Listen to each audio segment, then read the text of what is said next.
Здравствуйте, дорогие друзья! Мы в студии Вестника Кавказа. Пятница. Это значит, что настало время нашей большой аналитической передачи. С вами в студии Сидельникова Мария. Гия Саралидзе, к сожалению, временно отсутствует, но он не улетел и обязательно вернется. А у нас в гостях Алексей Власов, главный редактор Вестника Кавказа, и Андрей Медведев, исполнительный директор автономной организации «Политконтакт». Алексей Викторович, вот первый вопрос я, пожалуй, адресую к вам. Тема Сочинской Олимпиады очень волнует нас всех, сроки приближаются, и вот одна из наиболее таких проблемных ситуаций, которая больше всего вызывает опасения, это проблема безопасности. Разделяете ли вы мнение кошмарящих народ экспертов? Вот что вы вообще думаете по этому поводу? Ну, во-первых, единого мнения у экспертов по поводу перспектив состояния сферы безопасности во время Сочинской Олимпиады на самом деле нет. Высказываются разные точки зрения. И до последнего момента основные сюжеты, связанные с Сочинской Олимпиадой, в основном касались строительства олимпийских объектов, распределением средств. Понятно, привычная и любимая для наших чиновников тема. А вопросы безопасности, они как бы отходили на второй план. Но после событий в Нальчике, в Прельбрусе,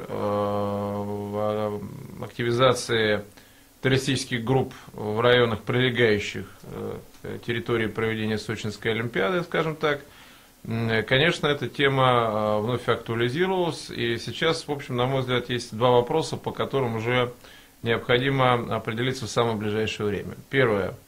Ну, это какие-то более серьезные гарантии безопасности для спортсменов и тех туристов, которые прибудут на Сочинскую Олимпиаду, прежде всего из-за пределов нашей страны. Насколько я знаю, комиссии, которые от Международного олимпийского комитета прибывали в Сочи, они в основном осматривали состояние олимпийских объектов, но уже был мониторинг и систем безопасности.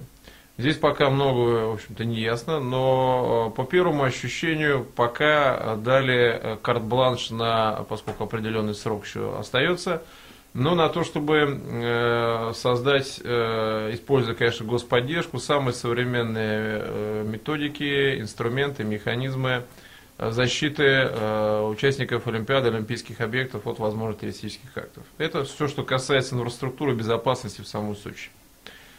А на второй плане, но не менее важный вопрос, это обстановка вокруг Сочинского региона. Здесь, конечно, зона ответственности господина Хлопонина.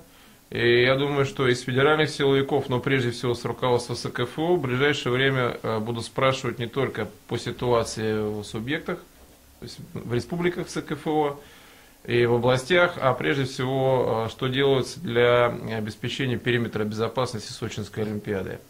И создание специальных групп в наших, как я понимаю, силовых структурах, которые будут специально заниматься решением этого вопроса, это одна из тех новаций, которые, как я понимаю, в ближайшее время уже будут опробованы и, возможно, озвучены. Ну, а третий момент – это опыт обеспечение мер безопасности, которые были использованы на последних Олимпийских играх и зимних, и летних. И эксперты, и те, кто непосредственно разрабатывал эту систему безопасности, они находятся в контакте с нашим Международным Олимпийским комитетом. Так что не хочется давать оптимистичных прогнозов, но если не будет никакого форс-мажора, то, по крайней мере, на бумаге все будет гладко. Ну, а что произойдет на самом деле, это уже истинно российская стихия. Тут, как говорится, предсказания любые, как мне кажется, они будут изначально априори условные. Но хочется надеяться на лучшее.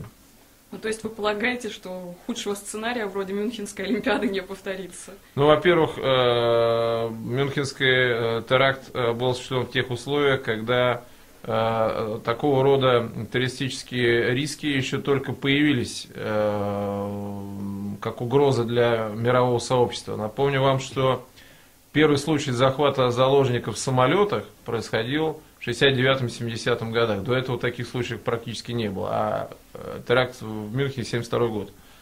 Поэтому опыта не было. Не было даже специальных, кроме Израиля, кстати говоря, структур, подразделений, которые бы специализировались на освобождении заложников в ходе массовых мероприятий.